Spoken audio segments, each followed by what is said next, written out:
For next video of magnetic effect part 2. I hope कि आपने first part में magnetic effect पढ़ा होगा और आपको समझ में आया होगा जो हम लोगों ने मैग्नेटिक इफेक्ट के कॉन्सेप्ट्स डिस्कस किए थे। फर्स्ट पार्ट में हम लोगों ने मैग्नेटिक इफेक्ट के बारे में पढ़ा कि जो भी हमारा करंट कैरिंग कंडक्टर है वो किस तरह का मैग्नेटिक फील्ड पैदा करता है। हमने उसका मैग्नीट्यूड फाइंड करा, हमने मैग्नेटिक फील्ड की डायरेक्शन फाइंड करी। आज के इस वीडियो में हम लोग बात करेंगे कि जो अगर ऑलरेडी कहीं एग्जिस्ट करता है तो उस मैग्नेटिक फील्ड के कारण दूसरे करंट या दूसरे चार्जेस पर क्या इफेक्ट पड़ेगा। क्लियर? तो चलिए शुरू करते हैं हमारा आज का वीडियो, जिसमें हम लोग आज बात करेंगे फोर्सेस के बारे में, फोर्सेस ऑन चार्ज या फिर करंट। तो this is magnetic effect part 2। तो सबसे पहला हम कॉन्सेप्ट जो स्टडी करते हैं that is force on a charge in magnetic field। आपको मैं दो लॉ बताऊंगा इस चैप्टर के अंदर, या रूल समझ लो। उन दो रूल्स की मदद से हम पूरे इस चैप्टर के अंदर डायरेक्शंस पता लगा सकते हैं। सिर्फ दो लॉ इस्तेमाल होंगे। एक लॉ है हमारा फ्लेमिंग्स राइट हैंड रूल और एक लॉ है हमारा Fleming's left hand rule. Fleming's right hand rule and Fleming's left hand rule का इस्तेमाल किया जाता है इस पूरे चैप्टर के अंदर। ओके, तो अब जब हम फोर्स की बात कर रहे हैं, जब हम मैग्नेटिक फोर्स निकालेंगे तो याद रखो उस मैग्नेटिक फोर्स, कोई सी भी फोर्स हो, उसके अंदर फोर्स के लिए फोर्स की डायरेक्शन पता लगाने के लिए हमको फ्लेमिंग्स लेफ्ट हैंड रूल का इस्तेमाल करना पड़ेगा। Fleming's left hand rule. तो फ्लेमिंग्स लेफ्ट हैंड रूल समझने के लिए आप लोग अपने लेफ्ट हैंड के तीनों फिंगर्स को इस तरीके से स्ट्रेच करिए, mutually perpendicular to each other. और याद रखिए सीबीआई का बड़ा भाई एफबीआई। एफ माने फोर्स, बी माने मैग्नेटिक फील्ड, एफ माने फोर्स, बी माने magnetic field and I for current. कि अगर ये फिगर आपकी करंट रिप्रेजेंट करती है, this figure represent magnetic field, then thumb will give the direction of force. ये आपको याद रखना है। याद रखिए एफबीआई। क्लियर? एफबीआई से आपको याद रहेगा। अब सबसे पहले कॉन्सेप्ट हम देखेंगे force on a charge in magnetic field. तो मान लेते हैं कि अगर हमारे पास यहां पर एक यूनिफॉर्म मैग्नेटिक फील्ड है। कैसा फील्ड है? Uniform magnetic field. ध्यान देना बच्चों, जब हम सिर्फ यूनिफॉर्म मैग्नेटिक फील्ड के बारे में बात करेंगे अभी फिलहाल। देयर में भी जब आप जे एडवांस की तरफ बढ़ेंगे तो वहां पर हमारे पास नॉन यूनिफॉर्म मैग्नेटिक फील्ड भी हो सकता है। तो अगर नॉन यूनिफॉर्म मैग्नेटिक फील्ड है तो नॉन यूनिफॉर्म मैग्नेटिक फील्ड के अंदर जो फोर्स होगी that will be different, okay, as compared in uniform magnetic field. तो हम फिलहाल यूनिफॉर्म मैग्नेटिक फील्ड की बात कर रहे हैं। तो जब हम यूनिफॉर्म मैग्नेटिक फील्ड की बात कर रहे हैं, मान लेते हैं यहां पर इस मैग्नेटिक फील्ड का मैग्नीट्यूड है v, इसके अंदर कोई भी चार्ज पार्टिकल है q, वो किसी वेलोसिटी v से एंटर किया एट सम एंगल थीटा। तो जो फोर्स लगेगी इस चार्ज पार्टिकल पर that is directly proportional to charge, directly proportional to v sin theta and directly proportional to magnetic field. Okay, तो यहां पर अगर हम देखें तो इस वेलोसिटी के दो कंपोनेंट बन जाते हैं। एक इस वेलोसिटी के कंपोनेंट बन जाएगा v cos theta and one component will be v sin theta, right? One component will be v sin theta. तो जो हमारा फोर्स है that is directly proportional to all these three elements, directly proportional to charge, directly proportional to v sin theta and directly proportional to v is the magnetic field. तो अगर मैं इनको combine कर दूं तो QVV sin थीटा, तो यहां से मेरे पास अगर प्रोपोर्शनलिटी कांस्टेंट हटाते हैं तो KQVV sin थीटा आएगा, जो कि SI यूनिट्स में अगर हम देखें इन SI सिस्टम जो हमारे पास K की वैल्यू है वो 1 होती है। तो मेरे पास फोर्स का फॉर्मूला आ गया QVV sin थीटा, राइट? तो ये जो फॉर्मूला है ये फॉर्मूला हमें मैग्नीट्यूड देगा किसका? फोर्स का, कि किसी भी चार्ज पार्टिकल पर कितना फोर्स एक्ट कर रहा है। अगर हमें डायरेक्शन चाहिए, because force is a vector quantity, तो अगर मुझे डायरेक्शन निकालना है तो सबसे पहले मैं इसको वेक्टर फॉर्म में लिख लेता हूं। तो वेक्टर फॉर्म में अगर मैं इसको लिखूंगा तो this will be q v cross b, F equals to q v cross b। तो यहां से हमें क्या पता लगा कि जो फोर्स है that is the vector product of velocity and magnetic field. अब फोर्स जो है वो वेक्टर प्रोडक्ट है वेलोसिटी एंड मैग्नेटिक फील्ड। इस बात का क्या मतलब निकला कि force is a vector product of velocity and v। Sir आप इससे डायरेक्शन कैसे पता लगा पाएंगे? तो अगर आपको याद हो, हमने वेक्टर्स में पढ़ा था कि कोई भी अगर दो वेक्टर्स का क्रॉस प्रोडक्ट होता है तो जो डायरेक्शन है उनका resultant that is always perpendicular to both the vectors. तो अगर हमारे पास वेलोसिटी एंड मैग्नेटिक फील्ड है तो जो हमारा फोर्स का डायरेक्शन है that is perpendicular to both velocity and magnetic field. That means मैं यहां पे लिख सकता हूं कि force is perpendicular to both velocity and magnetic field, right. और अगर मैं लिटरली इसकी डायरेक्शन पता लगाना चाहूं कि किस तरफ एक्ट कर रहा है तो मैं क्या इस्तेमाल करूंगा? Fleming's left hand rule. Fleming's left hand rule से हम पता लगा लेंगे कि हमारी फोर्स किधर लग रही है। तो अगर मैं इस केस के बारे में बात करूं, मान लेता हूं मेरा मैग्नेटिक फील्ड भी इसी प्लेन में है, वेलोसिटी भी इसी प्लेन में एंटर किया, तो जो फोर्स है that is perpendicular to the surface. इस सरफेस की क्या लगेगी? परपेंडिकुलर लगेगी फोर्स। क्लियर? याद रखेंगे। तो ये जो कॉन्सेप्ट है, इस कॉन्सेप्ट को हम मैग्नेटिक फोर्स भी कहते हैं। क्या बोलते हैं? Magnetic force on charge particle, right. कि अगर कोई चार्ज पार्टिकल मैग्नेटिक फील्ड में अगर एंटर करता है तो उसकी कितनी फोर्स लगेगी, राइट। तो अब देखो यहां पर हमारे पास अगर हम इस फोर्स को एनालाइज करें तो हमारे पास तीन बातें हमें समझने में आती हैं। अगर हम तीन बातों को समझें तो यहां पर हमें कहता है कि अगर मान लो अब मैं तीन केसेस आपके सामने डिस्कस करता हूं। यहां पर इसको हम कहेंगे ट्रैजेक्टरी यानी कि पाथ ऑफ चार्ज पार्टिकल। हम चार्ज पार्टिकल की ट्रैजेक्टरी के बारे में बात करेंगे।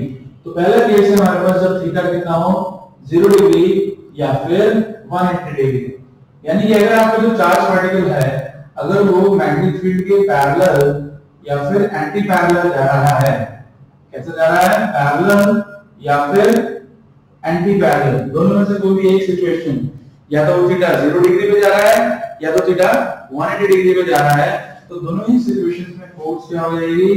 मिनिमम, यानी कि 0। कोई भी फोर्स नहीं लगेगी। जब कोई भी फोर्स नहीं लगेगी इस चार्ज पार्टिकल के ऊपर तो ये जिस पाथ को फॉलो कर रहा था उसी पाथ को फॉलो करता जाएगा। तो यहां पर हम लिख सकते हैं कि charge does not experiences any force. Charge के ऊपर कोई भी फोर्स नहीं लगती। Charge does not experiences any force, right. Charge does not experiences any force, इसका मतलब क्या हुआ? It will follow the same path. ये क्या करेगा? सेम पाथ को फॉलो करेगा। Clear? It will follow the same path. तो ये हमें ध्यान देना है फर्स्ट केस के अंदर। दूसरा केस अगर हम देखें, सेकंड केस हमें बोलता है कि व्हेन थीटा इज 90 डिग्री, जब थीटा कितना हो 90 डिग्री हो, यानी कि अगर आपका चार्ज पार्टिकल परपेंडिकुलर एंटर करता है किसी मैग्नेटिक फील्ड के अंदर तब कैसे एक्ट करेगा फोर्स। तो यहां पर हम देखें ये हमारा मैग्नेटिक फील्ड ऐसे जा रहा है, थीटा इज 90 डिग्री, ये इस वेलोसिटी के साथ चार्ज पार्टिकल ने एंटर किया। तो आपको पता है कि जो आपका sin थीटा है वो मैक्सिमम होता है कब? sin 90 is 1, that means maximum value। जब sin थीटा मैक्सिमम होगा तो हमारी फोर्स की क्या हो जाएगी? मैक्सिमम हो जाएगी, Q into V।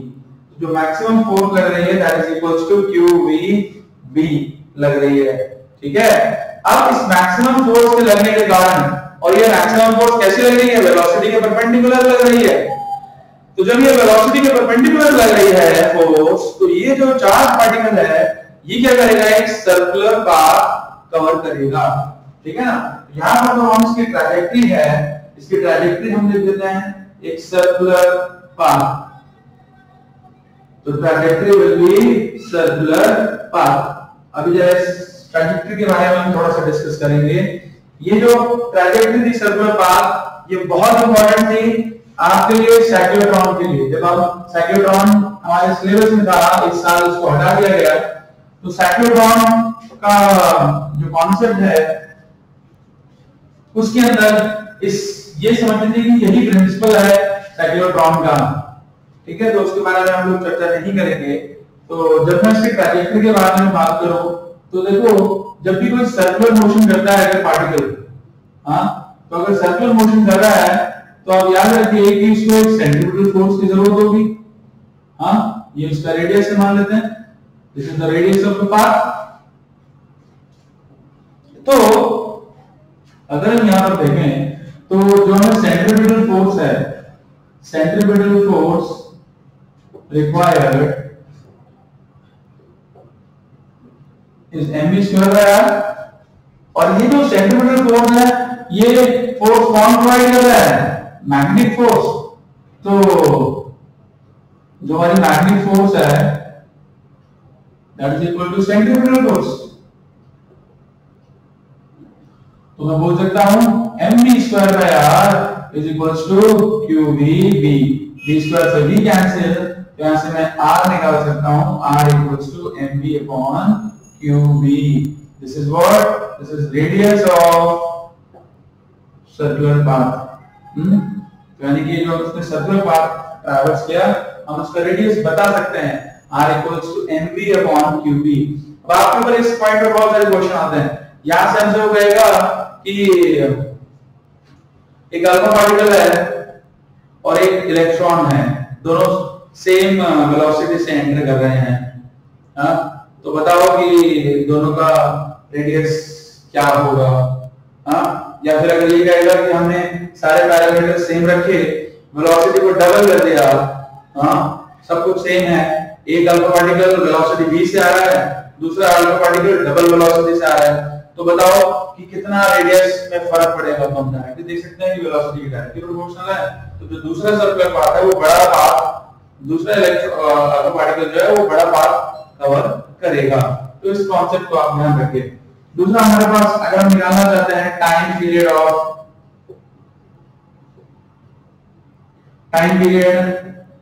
तो टाइम पीरियड आपको पता है डिस्टेंस अपॉन स्पीड, 2 पाई r अपॉन v। तो मैं r की वैल्यू डाल देता हूं, 2 पाई mv upon qv into v। तो v से v कैंसिल हो गया, तो हमारे पास टाइम पीरियड आ जाएगा 2 pi m upon qv, right. तो टाइम पीरियड हमारे पास आ गया 2 pi m by qv।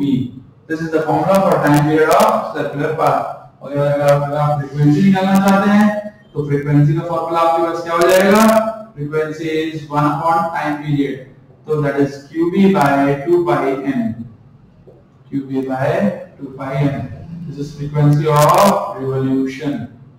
Clear. तो ये हमें ध्यान रखना है इस कॉन्सेप्ट के अंदर, ठीक है। तो ये सर्कुलर पाथ जब ट्रैवर्स करेगा, सर्कुलर पाथ कब ट्रैवर्स करेगा, when theta is 90 degree, then only it will traverse the circular path, और तभी ये सारे पैरामीटर्स होंगे हमारे, ठीक है।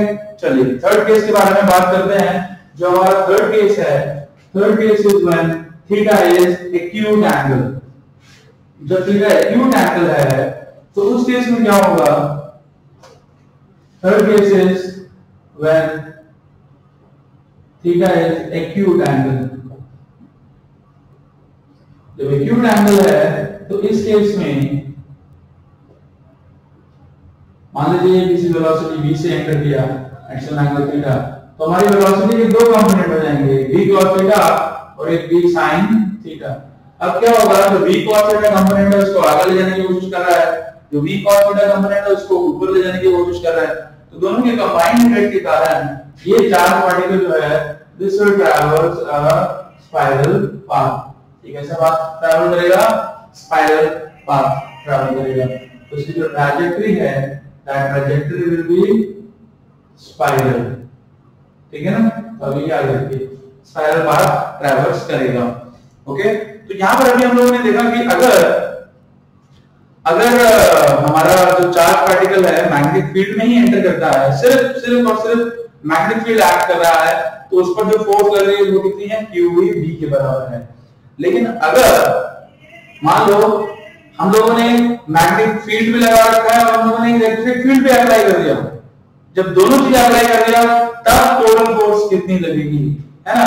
हम लोग नींबू पानी बनाते हैं ना, नींबू में हम लोग चीनी डालते हैं, मीठा लगता है, तो एक्सपेरिमेंट करना चल रहा है, इसके अंदर हम लोग नमक भी डाल के देखते हैं कैसा लगता है ना।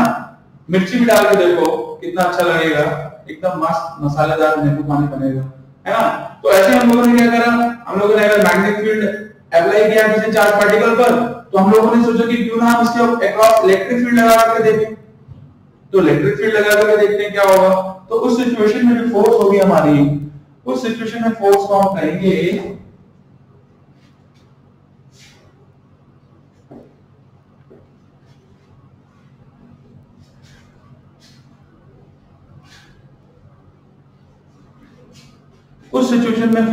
कहेंगे Lawrence force.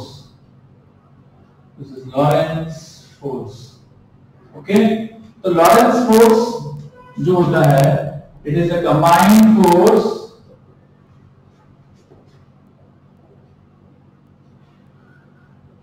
on a charged particle due to electric and magnetic field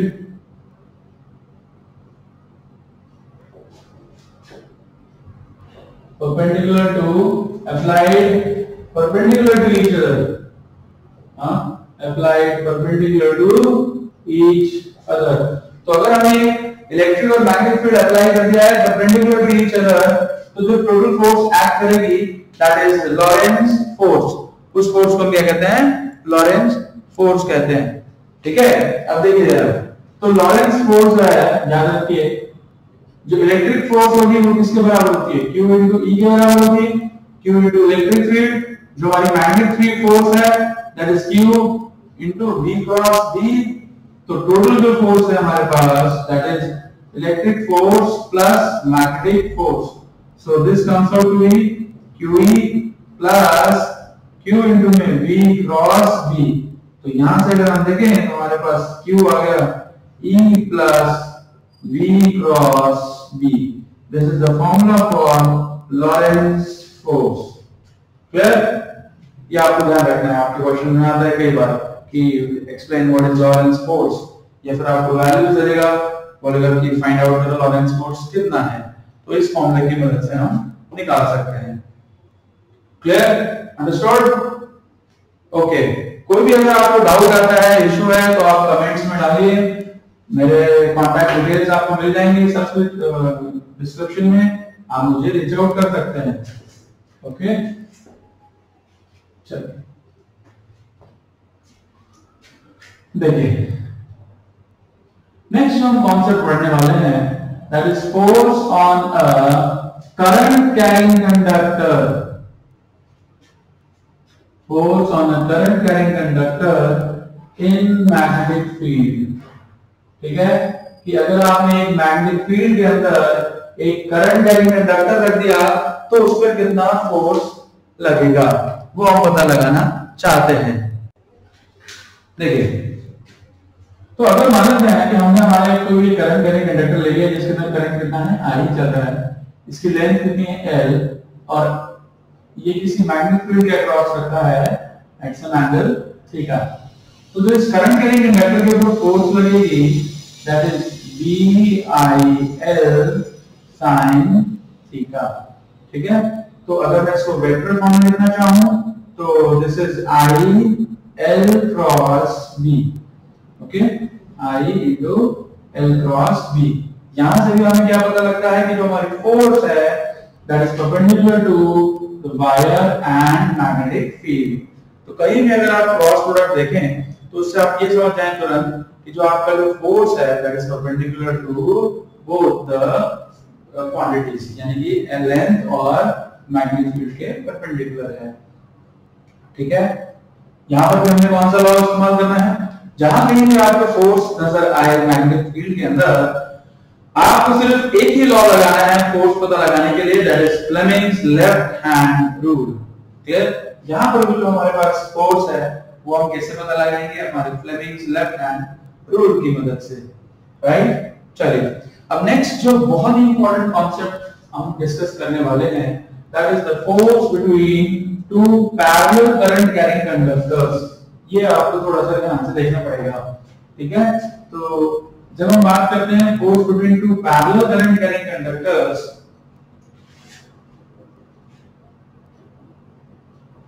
इसको कॉन्सेप्ट को ठीक से समझिए। Force between two parallel current carrying conductors, okay, दो पैरेलल करंट कैरिंग कंडक्टर्स के बीच में फोर्स निकालना चाहते हैं। तो अगर मान लेते हैं कि हमारे पास एक कंडक्टर है जिसमें करंट जा रहा है I1, this is conductor A। दूसरा कंडक्टर हम ले लेते हैं जिसके अंदर करंट चल रहा है I2, this is conductor I2, and मतलब करंट I2 है और कंडक्टर मानते हैं B है, और इन दोनों के बीच में डिस्टेंस कितना है, R है। अब क्या होगा, आपने मैग्नेटिक इफेक्ट ऑफ करंट में पढ़ा कि कोई भी करंट कैरिंग कंडक्टर है वो क्या पैदा करता है, मैग्नेटिक फील्ड पैदा करता है। तो ये A जो है ये भी अपना एक मैग्नेटिक फील्ड पैदा करेगा। तो A के मैग्नेटिक फील्ड के अंदर अगर ये कंडक्टर B आ रहा है तो B पर फोर्स लगेगी। वैसे ही अगर ये जो B कंडक्टर है, B कंडक्टर में क्या करेगा, मैग्नेटिक फील्ड पैदा करेगा। इसके मैग्नेटिक फील्ड के अंदर कौन आ रहा है, A आ रहा है, तो A वाला क्या करेगा, इसके ऊपर A के ऊपर भी फोर्स लगेगा। तो ये दोनों एक दूसरे के ऊपर मिलकर के फोर्स अप्लाई करेंगे। तो वो फोर्स हम निकालना चाहते हैं। मान लेते हैं, तो अगर हम देखें, मान लेते हैं लेट कर लिया हमने L be the length of conductors, है ना। L हमने मान लिया फॉर द मोमेंट कि दोनों कंडक्टर्स की लेंथ जो है वो L है, सेम है। चलिए केस 1 देखते हैं जरा। केस 1 में अगर हम देखें तो ये जो मैग्नेटिक फील्ड है, B का मैग्नेटिक फील्ड लेता हूं मैं, हाँ, तो A जो है, मान लेते हैं कि A जो है B के मैग्नेटिक फील्ड के अंदर आ रही है, और हम लोगों ने पढ़ा था कि जब भी कोई अगर एक स्ट्रेट कंडक्टर है तो स्ट्रेट कंडक्टर का जो मैग्नेटिक फील्ड है उसकी डायरेक्शन पता लगाने के लिए हम क्या इस्तेमाल करेंगे, राइट हैंड थंब रूल। तो अगर मैं इस कंडक्टर B के लिए राइट हैंड थंब रूल लगाऊं कि मेरे यहां से करंट ऊपर जा रहा है और ये मेरा फील्ड रोटेट कर रहा है, ऊपर की तरफ आ रहा है, तो इस पॉइंट पर जो हमारा मैग्नेटिक फील्ड कैसे होगा, बाहर की तरफ होगा। जो बाहर की तरफ फील्ड आता है उसको हम डॉट से रिप्रेजेंट करते हैं, हाँ, और इस पॉइंट पर फील्ड कैसे होगा, क्रॉस के टर्म्स में होगा, अंदर जा रहा है। तो मैं अगर देखूं तो magnetic field produced bye B, ये जो B ने मैग्नेटिक फील्ड पैदा करा वो कितना मैग्नेटिक फील्ड पैदा होगा स्ट्रेट कंडक्टर में, बताओ, mu0 I2 by 2 pi r। ये हम लोगों ने फॉर्मूला पढ़ा है कि magnetic field due to straight conductor mu0 I2 by 2 pi r, right. अब अगर हम देखें कि ये जो कंडक्टर A है, since conductor A lies in the magnetic field of conductor B, ये किसके मैग्नेटिक फील्ड में लाई कर रहा है, कंडक्टर B के मैग्नेटिक फील्ड में लाई कर रहा है, हाँ। तो जो फोर्स एक्सपीरियंस हुआ, force experience by conductor A कितना होगा, मान लेता हूं this is force experience by A due to B, right. तो ये कितना हो जाएगा मेरे पास, हमने पढ़ा कि BIL sin थीटा, तो मैग्नेटिक फील्ड ऑफ B ले लेते हैं, है ना। This is magnetic field produced by conductor B, हाँ, इसको ऐसे रिप्रेजेंट करते हैं, magnetic field of B। Current किसका, वायर A का, वायर A में करंट जा रहा है I1, इंटू एल साइन कितना डिग्री होगा 90 डिग्री। जो हमने फॉर्मूला पढ़ा था B I L sine theta, वहां पर थीटा किसके बीच में एंगल था, theta was the angle between length and magnetic field. तो यहां पर अगर मैं देखूं तो लेंथ तो मेरा ऐसे है हॉरिजॉन्टली, और हमारा मैग्नेटिक फील्ड कैसे निकल रहा है बाहर की तरफ। तो मैग्नेटिक फील्ड बाहर की तरफ आ रहा है ऐसे आउटवर्ड्स, और लेंथ हमारा कैसे है ऐसे हॉरिजॉन्टली। तो थीटा इज 90 डिग्री। तो यहां पर अगर हम देखें तो एफ ए बी की वैल्यू हमारे पास कितनी आ जाती है, एफ ए बी आ जाएगा हमारे पास, F A B will be equal to mu naught I2 by 2 pi r into I1 into L। ठीक है, तो अगर मैं L की वैल्यू इधर ले जाऊं, F A B by L is equals to mu naught I1 I2 upon 2 pi r। तो ये मेरे पास क्या आ गया, force per unit length. This is force per unit length, right. अब देखो, अब मैं देखना चाहता हूं कि ये तो मैग्नीट्यूड मिल गया मेरे को फोर्स का, फोर्स पर यूनिट लेंथ, मगर इस कंडक्टर ने बी ने ए के ऊपर फोर्स लगाई, तो what is the direction of force, वो डायरेक्शन ऑफ फोर्स हम पता लगाना चाहते हैं। तो उसके लिए हम किसका इस्तेमाल करेंगे, अपने फ्लेमिंग्स लेफ्ट हैंड रूल का इस्तेमाल करेंगे। अब देखो जरा Fleming's left hand rule, F B I, B क्या रिप्रेजेंट करता है मैग्नेटिक फील्ड। तो हमारा यहाँ पर जो फ्लेमिंग्स लेफ्ट हैंड रूल लगेगा किस तरीके से लगेगा कि current is upward, field is बाहर की तरफ, और thumb will give the direction of force. अपने राइट हैंड को अपने लेफ्ट हैंड को इस तरीके से रखेंगे हम यहाँ पर, current is upward, field is outward and magnetic field is inwards. यहाँ पर जो फोर्स लग रहा है एफ ए बी, उसका डायरेक्शन इज टुवर्ड्स बी, यानी कि बी क्या कर रहा है, ए को अपनी तरफ अट्रैक्ट कर रहा है। ठीक है, तो अब जरा हम केस 2 देखें। केस 2, ये हम लोगों ने केस 1 देखा था। केस 1 में क्या देखा हम लोगों ने कि बी ने ए के ऊपर कितना फोर्स लगाया है। तो हम देखना चाहते हैं कि भाई ए बी क्या बी पे फोर्स लगा रहा है, लगाएगा, बिल्कुल लगाएगा, क्योंकि ए बी करंट पैदा कर रहा है ना। ए करंट मतलब ए बी करंट अगर फ्लो कर रहा है तो वो भी मैग्नेटिक फील्ड पैदा करेगा। क्लियर? तो देखिए केस 2 देखिए,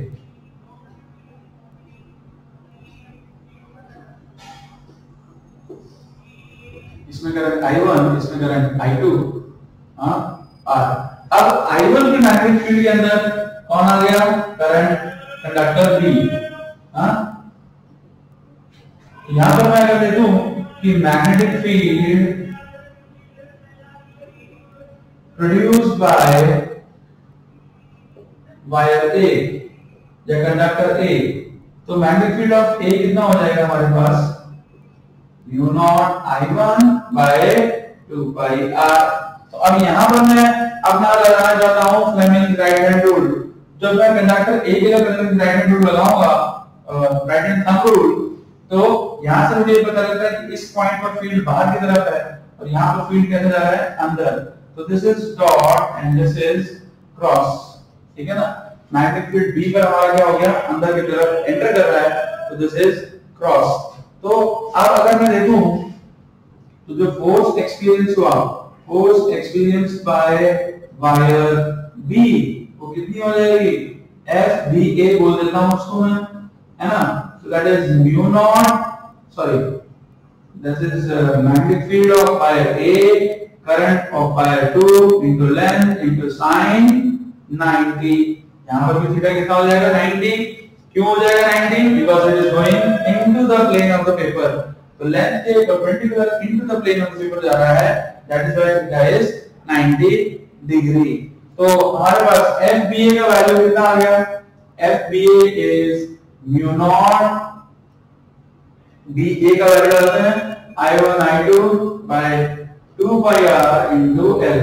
तो FBA भी अगर हम देखें पर यूनिट लेंथ, तो that is equals to mu naught I1 I2 by 2 pi r। तो यहां से भी हमें ये पता लगा कि force per unit length on B due to A is also same।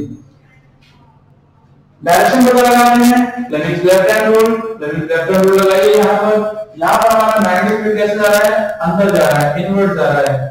हाँ, करंट इज अपवर्ड, तो फोर्स किस तरफ होगी, थंब की डायरेक्शन में। हाँ, इस तरीके से ये हमारा फ्लेमिंग्स लेफ्ट हैंड रूल लगेगा। तो यहाँ पर हमने देखा कि जो हमारा FBA है, FBA is going in this direction. तो इस पॉइंट से हमें क्या पता लगता है कि जब करंट पैरेलल हो, current is parallel in wire, तो फोर्स कैसी होगी, फोर्स विल बी अट्रैक्टिव होगी। ठीक है ना, फोर्स विल बी अट्रैक्टिव। ठीक है, और अगर करंट इज एंटी पैरेलल, और अगर करंट कैसा है, एंटी पैरेलल है, तो फोर्स कैसी होगी, रिपल्सिव, दोनों एक दूसरे को रिपेल करेंगे। अगर आपने कहीं देखा हो गांव या कहीं भी लाइक अर्बन लाइक उसमें अगर इलेक्ट्रिकल वायरिंग होती है, जो हमने पोल्स पे देखा है, तो पोल पे जो लोग वायर बांधते हैं, वायरिंग करते हैं, फॉर एग्जांपल मैं आपको बना के दिखाऊंगा, आई होप कि आपने नोट कर लिया होगा, मुझे कुछ सेक्शन मिटाना पड़ेगा बोर्ड का।